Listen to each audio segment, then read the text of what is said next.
태초에 말씀이 계시니라. 이 말씀이 하나님과 함께 계셨으니 이 말씀은 곧 하나님이시라. 그가 태초에 하나님과 함께 계셨고 만물이 그로 말미암아 지은 바 되었으니 지은 것이 하나도 그가 없이는 된 것이 없느니라. 그 안에 생명이 있었으니 이 생명은 사람들의 빛이라.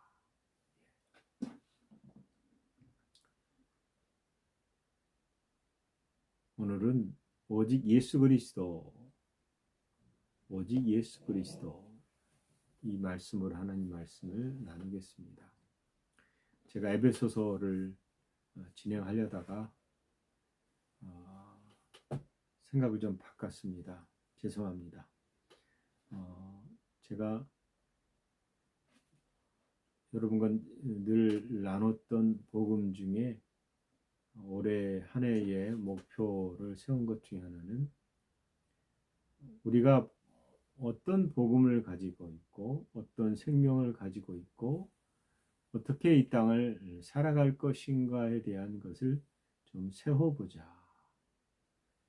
그런 생각을 하고 신년 첫 설교를 예수 그리스도, 오직 예수 그리스도 이 말씀으로 시작해 보려고 합니다. 여러분,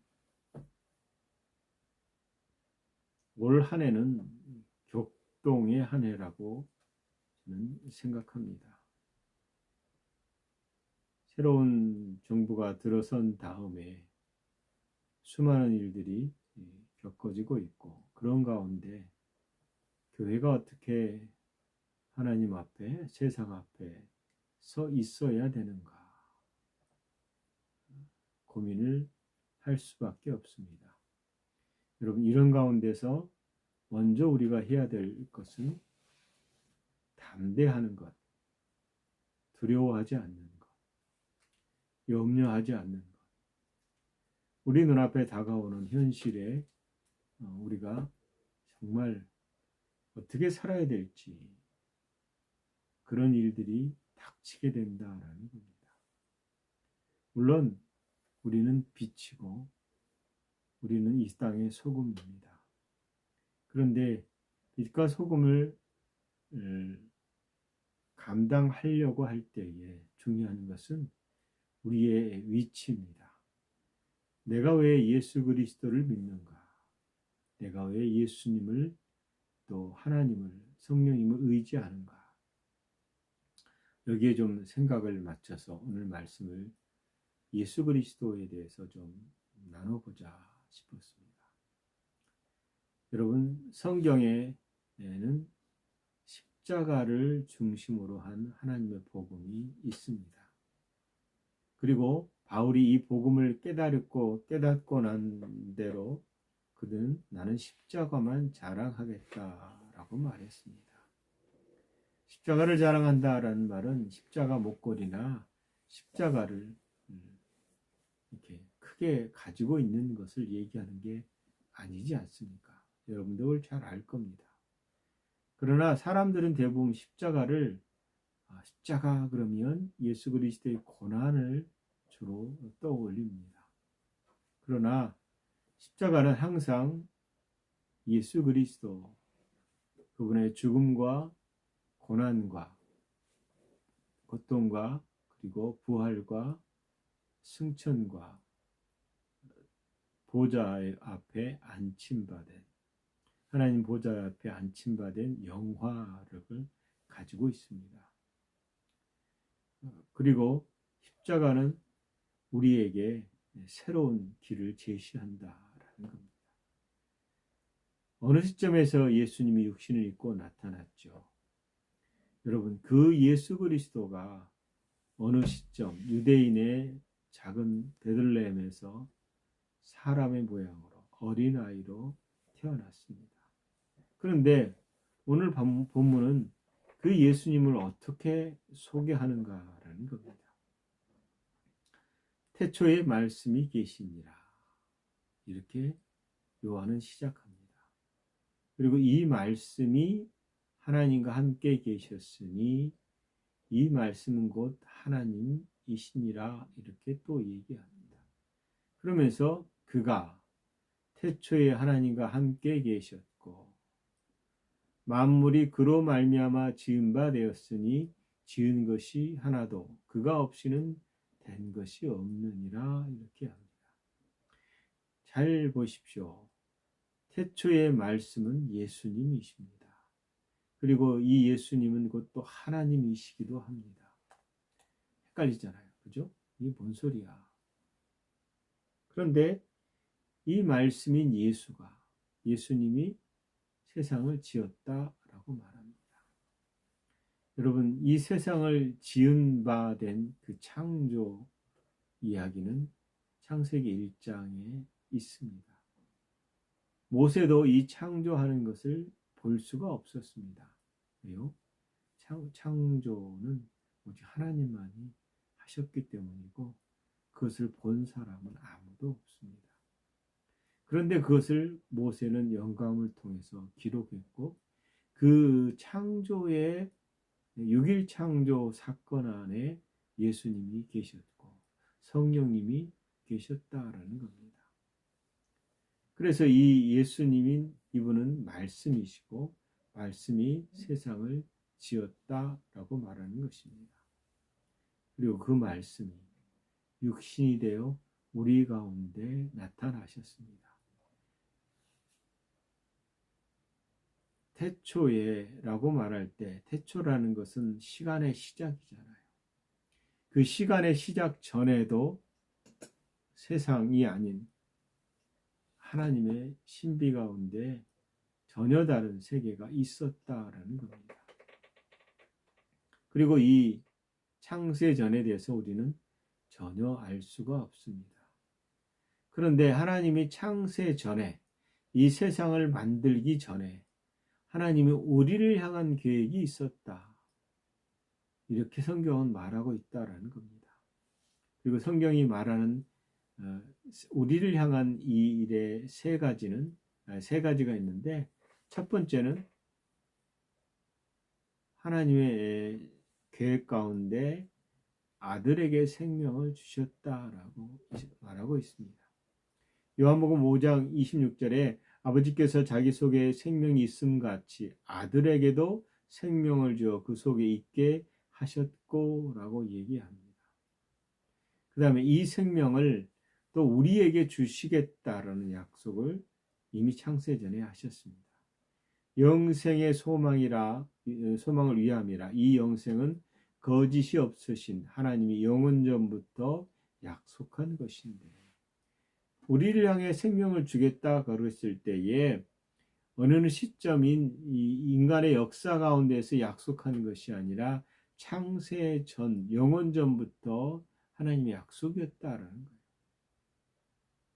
그리고 이 약속을 마지막 세 가지 중에 하나는 이 약속을 이루기 위해서 아들을 보내기로 미리 정하셨다라는 겁니다. 이게 창세전에 하나님이 우리를 향해 세우신 겁니다. 그는 창세전부터 미리 알리신 바 되시니나 이 말세에 너희를 위하여 나타내신 바 되었으니 라고 말합니다. 그래서 창세전에 약속된 하나님의 아들들이 되는 것, 이것은 어느 순간에 하나님이 약속하는 것이 아니라 영원전에 하나님께서 계획하신 겁니다. 그래서 여러분이나 저나 이 땅의 모든 사람들을 구원하시고자 하나님이 창세전에 성량의 계획을 세우셨다라는 겁니다. 그래서 에베소서 1장 4절 5절에 그 창세전에 그리스도 안에서 우리를 택하사 우리로 사랑 안에서 그 앞에 거룩하고 흠이 없게 하시려고 그 기쁘신 뜻대로 우리를 예정하사 예수 그리스도로 말미암아 자기 아들들이 되게 하셨으니라고 말하는 것입니다. 곧 그리스도를 믿는 것은 하나님의 생명을 얻고 그 생명 안에서 하나님의 자녀가 되는 것입니다. 여러분, 이것이 영원부터 하나님이 예수 그리스도 안에서 예정하신, 예정이라는 말은 누구를 택하고 누구를 선택하는 것이 아니라 그렇게 하나님이 계획하시고 그 계획을 동의하는 자는 그리스도 안에서 하나님의 자녀가 되는 것입니다. 여러분, 하나님의 자녀가 된다라는 것은 무엇이냐면 세상과 인간을 창조하시는 그 목적을 우리가 살펴볼 수 있다라는 겁니다. 그 목적이 뭐죠? 하나님의 자녀가 되는 것, 즉 하나님의 생명을 주는 것이 아버지의 뜻입니다. 그리고 인간 안에 하나님의 생명이 들어와서 인간이 인간으로 사는 것이 아니라 하나님의 신성을 소유한 자녀의 삶을 사는 것입니다. 이게 복음과 깊게 연결된 하나님의 생명입니다. 그래서 그러기 위해서 오늘 요한복음 1장 1절에 하나님 말씀이 현존하는 아들이신 예수님이다라고 선언하는 것입니다. 태초에 말씀이 계십니다. 그리고 이 말씀은 살아있고 항상 있는 하나님 말씀입니다. 그리고 이것이 이 세상에 오심으로 아들 안에 있는 생명, 곧 영생을 얻게 되는 것입니다. 그렇다면 복음이 뭐냐라고 말할 때 복음은 하나님의 아들 예수 그리스도입니다. 즉 복음은 예수 그리스도다 이렇게 말할 수 있습니다. 로마서 1장 2절에 이 복음은 하나님의 선지자들을 통하여 그 아들에 관하여 성경에 미리 약속한 것이라 그랬습니다. 복음은 창세전에 약속한 하나님의 생명, 그리고 그것은 좋은 소식인데 그 생명을 얻게 하시는 예수 그리스도. 그래서 이제는 우리가 예수 그리스도의 나타나심으로 말미암아 그는 사망을 패하시고 나타났으니 그의 사망을 패하시고 복음으로서 생명과 썩지 아니할 것을 드러내신지라. 예수님이 우리 가운데 나타나서 복음으로서 생명과 썩지 아니할 영생에 감췄던 것을 드러내셨다라는 겁니다. 그래서 우리가 그 소식을 듣고 그 소식을 들은 자가 예수 그리스도로 말미암는 생명을 얻게 되는 것입니다. 이것을 바울은 나의 복음이라고 말합니다. 내가 만들어 놓은 것이 아니라 내 복음이 됐다라는 의미인데 그것은 시간 안에 크로노스죠. 시간 안에 감춰진 비밀이다. 이 말이 뭐냐면 나의 복음과 예수 그리스도를 전파함은 영세전부터 감춰졌다가 즉 하나님이 우리를 향해서 계획한 것들이 감춰졌다가 비로소 드러나는 것입니다. 그리고 이 비밀은 약속된 하나님의 아들 예수 그리스도입니다. 이것은 구약의 선지자들과 또 바울의 계시를 통해서 이것을 증거하였고 우리는 구약의 선지자를 통해서 예수 그리스도의 그림자를 보고 또 신약의 바울을 통해서 복음의 계시인 예수 그리스도가 누구인지를 알게 되는 것입니다. 바울이 여러분 극적으로 다메섹에서 예수 그리스도를 만났습니다. 그리고 그것이 나의 복음이다라고 말하는 것은 창세전부터 존재했고 이제는 성경으로 증거하는 복음, 곧 예수 그리스도입니다. 그리고 이 예수 그리스도를 통해서 우리는 생명을 얻게 되는 것입니다. 복음은 능력입니다. 로마서 1장 16절에 보면 내가 복음을 부끄러워하지 아니하노니 이 복음은 모든 믿는 자에게 구원을 주시는 하나님의 능력이 됨이라. 먼저는 유대인에게요 그리고 헬라인에게로다 라고 말합니다. 다시 말하면 복음은 능력이고 그 복음은 믿는 자를 구원하는 하나님의 능력이다. 어떤 능력이냐? 믿는 자를 구원하시는 능력이다. 그리고 그 복음은 예수 그리스도다. 그것을 하나님이 계시하시고 그것을 믿는 자는 영원한 생명을 얻게 되는 것입니다. 이 복음을 통해서 영원한 생명을 아들 안에 두신 그 생명을 얻게 하는 것입니다. 여러분 우물가에 그 생수를 마시기 위해서 가서 생수를 먹듯이 우리가 예수님 안에 있는 생명 그것을 얻기 위해서는 그분 안으로 들어갈 수밖에 없습니다. 그분 안에서만 생명이 있습니다. 그분 안에서만 진짜 삶이 있다라는 겁니다. 그래서 아들 안에는 생명에 대해서 요한 1서 5장 12절은 또 증거는 이것이니 하나님 우리에게 영생을 주신 것, 생명을 주신 것과 이 생명이 그의 아들 안에 있는 그것이니라 이렇게 말하는 것입니다. 여러분, 아들 안에 있는 이 생명을 누리는 것은 죽어서 누릴 수 있는 것뿐만 아니라 현재 지금 누리는 생명이다라는 겁니다. 그래서 영생의 본질은 유일하신 참 하나님 그리고 그가 보내신 자 예수 그리스도를 아는 것입니다. 여러분, 예수 그리스도를 안다라고 말하는 것은 많은 의미가 있습니다. 그러나 우리가 예수 그리스도의 이름을 믿고 그분 안에서 예수님 안에서 살고 존재하고 그리고 움직이는 것, 기도하는 것입니다. 그것은 곧 우리가 삼위 하나님과 연합되는 것을 또한 의미하기도 합니다. 내내 제가 강조했던 것 중에 하나가 요한복음 17장에 있는 말씀입니다. 아버지께서 내 안에 내가 아버지 안에 계신 것 같이 그들도 다 하나가 되어 그들 믿는 자도 하나가 돼서 아버지 안에 믿는 자들도 있게 되는데 그 있게 하는 방식은 먼저 우리가 예수 그리스도 안에 있어야 되는 것입니다. 그래서 그리스도 안에 있는 자는 곧 그리스도와 함께 하나님과 연합되어서 삼위 하나님과 또한 연합되어서 성삼위일체 안에서의 일치된 삶을 살게 된다라는 겁니다.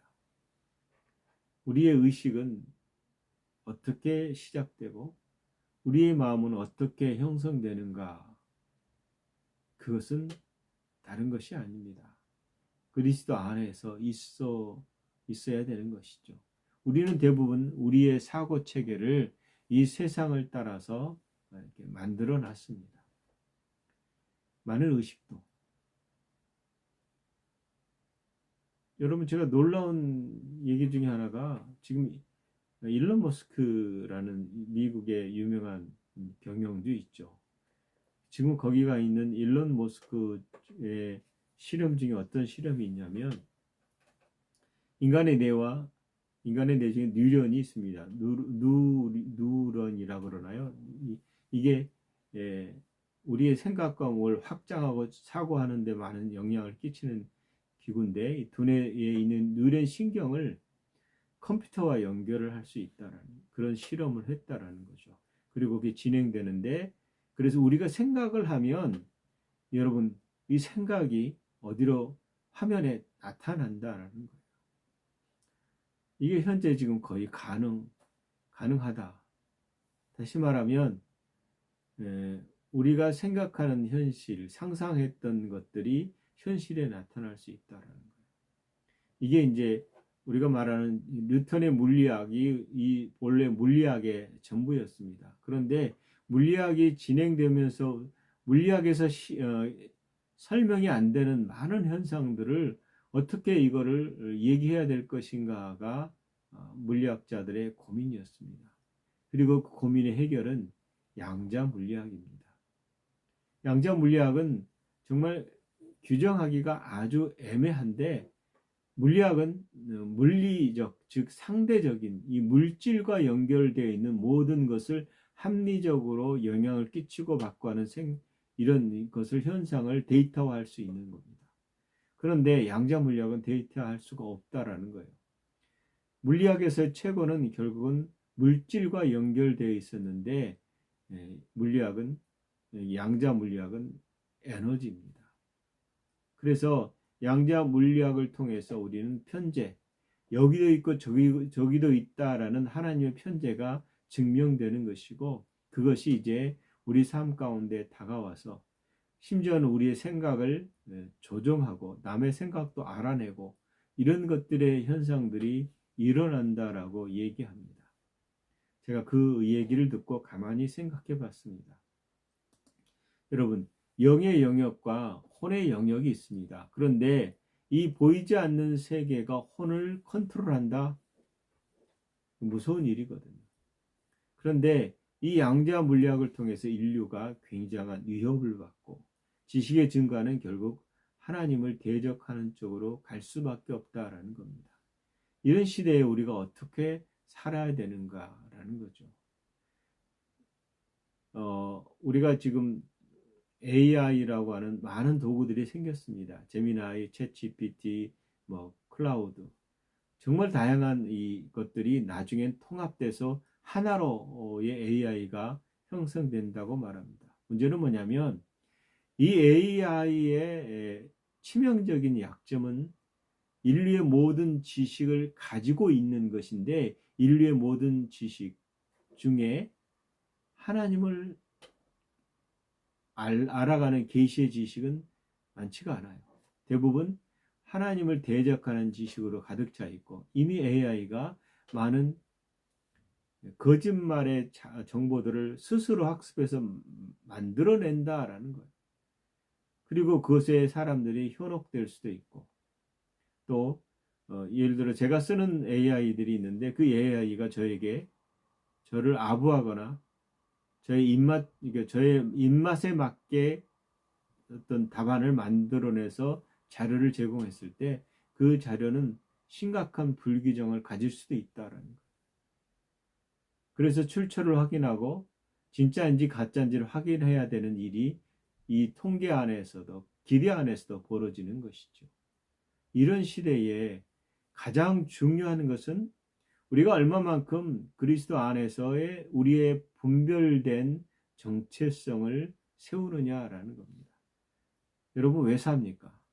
왜 신앙생활을 합니까? 왜 하나님을 경배하고 왜 하나님을 찬양하고 왜 하나님을 날마다 인정하고 왜 말씀을 묵상하고 왜 성령님과 교제를 해야 됩니까? 실제로 많은 사람들은 즉 믿지 않는 사람들과 AI조차도 하나님과 동행하지 않습니다. 경외함도 없을 뿐만 아니라 거기에서부터는 어떤 영감적 계시도 받지 않습니다. 그런 세상에서 우리가 그 세상에 있으면서도 세상에 속하지 않은 자의 삶을 살 수 있는 유일한 것은 우리의 어떠함이 예수 그리스도 안에서 발견되어져야 한다라는 겁니다. 그래서 결국은 초점은 핵심은 목적은 예수 그리스도입니다. 초대교회에서 가장 논란이 됐던 것은 예수님에 대한 위치입니다. 신앙의 대상인가 아니면 그냥 구원자인가. 그리고 그들은 예수 그리스도에 대한 새로운 관점, 즉 그분이 하나님이셨다라는 것을 고백하는 것입니다. 잠언 8장 22절과 25절을 보면 여호와께서 그 조화의 시작 곧 태초에 일하시기 전에 나를 가지셨으며 만세 전부터 태초부터 땅이 생기기 전부터 내가 세움을 받았나니 라고 말합니다. 그리고 예수님 안에 있는 생명은 하나님 안에 있는 생명과 동일한 생명이다라는 거죠. 그래서 하나님은 창세 전부터 하나님 안에 존재하셨던 분입니다. 그리고 실제로 지상에서 하나님의 아들로 사셨습니다. 예수님은 우리를 위해서 죽으셨습니다. 요한복음 3장 13절 14절에 보면 하늘로부터 오신 이는 인자는 땅에서 들려서 십자가에서 내게로 그러니까 십자가에 죽으셨다 이 말은 내가 땅에서 들리면 모든 사람을 내게로 이끌겠노라 라는 요한복음 12장 32절을 보십시오. 이로써 그분이 죽으심으로 모든 사람을 십자가의 죽음으로 이끄셨습니다. 그리고 부활하셔서 하늘로 올라가셨고 십자가의 죽음과 부활과 연합된 자들은 영원한 생명을 얻게 된다라는 사실입니다. 여러분, 우리는 예수 그리스도를 믿고 그 분을 통해서 영생인 생명을 가졌습니다. 그래서 이 생명이 어쨌다는 거냐라고 말할 때 그 생명은 우리 삶의 전부가 되는 것입니다. 우리가 살아야 될 이유가 되는 것입니다. 그것은 예수 그리스도입니다. 이것을 우리의 합리적인 이성으로 이해될 수가 없습니다. 믿음으로 일단 그 믿음으로 그걸 받아들이고 성령께서 조명하시고 계시할 때에 그 말씀은 살아서 우리를 올바른 길로 인도하는 것입니다. 예수님이 이 땅에서 자신의 의지가 아니라 자신의 의지를 그분께 내어드리고 그분과 동행함으로 하나님의 뜻을 실현한 것처럼 우리의 생각이나 우리의 의지가 온전히 하늘의 것을 바라보고 그것을 통해서 이 땅에서 내가 믿음으로 행하는 것이죠. 이 말이 뭐냐면 의지를 포기하는 로봇가 되라는 말이 아니에요. 우리가 찾아야 되잖아요. 우리가 구해야 되잖아요. 우리가 읽어야 되잖아요. 우리가 묵상해야 되잖아요. 우리가 행해야 되잖아요. 그런데 그 행함이 독단적인 것이 아니라 그분과 함께 동행하는 것, 그분의 뜻을 내가 동의하고 그분의 뜻을 이 땅에 이뤄내는 것입니다. 그럴 때에 나의 존재는 그리스도 안에서 발견되는 것입니다. 내가 만들어내는 삶이 아니라 그분과 연합해서 그분의 삶을 살아가는 삶을 사는 것입니다. 그러므로 여러분, 모든 사람이 죄인이고 모든 사람이 심판을 받을 수밖에 없는 가운데서 복음이 우리 가운데 왔을 때 그것을 받아들인 자는 그 생명을 가지고 이 땅에서 하나님의 삶을 살아가는 것입니다. 이 말이 뭐냐면 우리가 신앙생활을 하는 것에 대한 올바른 이해라는 것. 하늘에 신령한 모든 복을 받았다라고 말할 때 이 복이 뭔지를 알아야 되는 것입니다. 여러분, 호화주택에 아주 멋들어진 럭셔리한 집을 지은 다음에 그 집에서 살지 않고 지하로 들어가서 지하방으로 사는 것은 어리석은 사람들의 결정일 것입니다. 하나님께서 그렇게 살기를 원치 않으시고 위에서 럭셔리한 삶, 즉 부자 되고 뭐 잘 먹고 잘 사는 그런 의미가 아니라 하나님의 자녀의 삶을 왕된 그리고 제사장의 삶을 살기를 원하셨다라는 겁니다. 그리고 이 생명을 가진 자는 그런 삶을 사는 하나님의 영광에 거하는 삶을 살 수 있게 되는 것입니다. 여러분, 그리스도 안에서는 생명이 있습니다. 그리고 이 이름을 믿는 자는 하나님의 생명을 가졌습니다. 이 생명을 가진 자는 예수 그리스도 안에서 하나님과 연합되어 있습니다. 그리고 썩지 아니할 이 연합된 하나님의 생명 가운데서 이 땅에서 우리가 참된 가치의 삶을 살 수 있게 되는 것입니다. 여러분, 우리는 끊임없이 자라나야 됩니다. 그리고 이 생명으로 말미암아 핍박과 고난도 받게 되어 있습니다. 케냐에 이원철 선교사님이 계셨는데 이분은 순교하셨습니다.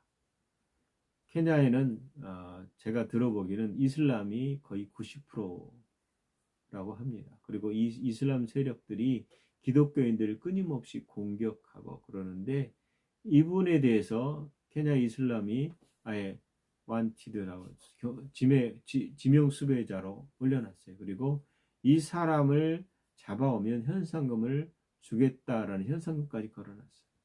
이게 선교사. 이분이 그곳에서 목숨을 내놓고 복음을 전하다가 결국은 죽음을 맞이했습니다. 그런데 그만 죽었으면 그분만 죽은 것이 아니라 그의 아들 선교사 이인희 선교사는 그의 장모님과 함께 납치되어 행방불명됐어요. 지금 여전히 행방불명이라고 그러는데 간혹 나온 자료들을 통해서 아직은 살아있다. 그리고 굉장히 어려운 가운데 있다. 그러나 정부가 이것을 구출할 의지가 있는지 모르겠어요. 많은 사람들이 그분 석방을 놓고 기도하고 있습니다. 우리도 그 기도에 동참해서 여러분 케냐에 납치된 선교사님과 그의 장모님 되신 분을 위해서 또 기도 잊지 마시고 기도해 주시기 바랍니다. 여러분, 우리가 하나님을 믿는다라고 말할 때는 이 땅에서 무언가를 얻어내고 우리의 유익을 위한 삶이 결코 아니다라는 사실입니다. 그 역대하 11장 15절 16절 보면 여로보암 시대에 우상 숭배를 했어요. 여러 산당과 숫염소 우상과 자기가 만든 송아지 우상을 위하여 친히 제사장들을 세웠다라고 말합니다. 자기를 위해서 제사장들을 세웠다. 근데 그 제사장이 뭐냐? 여러 산당과 수염소 우상과 자기가 만든 송아지 우상을 위해서. 그런데 그 다음 구절을 16절을 보면 이스라엘 모든 지파 중에 마음을 굳게 하여 이스라엘 하나님 여호와를 찾는 자들이 레위 사람들을 따라서 진짜 제사장들이죠. 따라서 예루살렘에 이르러 그들의 조상 하나님 여호와께 제사하고자 한지라라고 말합니다. 여러분, 이 시대에 믿는 자가 어디 있느냐? 이 시대에 그리스도인이 어디 있느냐라고 말할 때 여기 있습니다라고 말해야 할 만큼 우리의 생명을 내려놓고 그의 생명으로 사는 자가 얼마나 있느냐라는 것입니다. 생명을 깨달은 사람들은, 하나님의 생명이 무엇인지를 아는 사람들은 자기를 위해서 살지 않고 그 생명으로 사는 자들이다라는 겁니다. 하나님이 우리에게 사람들의 필요에 부응하는 말씀을 듣고 사는 자가 아니라 이 땅에서 하나님의 생명으로 말미암아 그 진리로 온전한 삶을 살기를 원하신다라는 거예요. 물론 하나님 우리에게 필요한 것을 주십니다. 예수님께서 오병이어 기적을 일으켰을 때에 이렇게 말씀하셨거든요. 내가 진실로 너에게 이르노니 너희가 나를 찾는 것은 표적을 본 까닭이 아니요 떡을 먹고 배부른 까닭이라 이렇게 말했습니다. 이것이 기독교의 본질은 아닙니다. 하나님 그러나 우리의 필요를 채우시는 분입니다. 그러나 실제에는 우리가 하나님의 생명을 가지고 사는 것입니다. 진실로 너에게 이르노니 믿는 자는 영생을 가졌나니 그리고 그 영생은 예수 그리스도 안에 있습니다.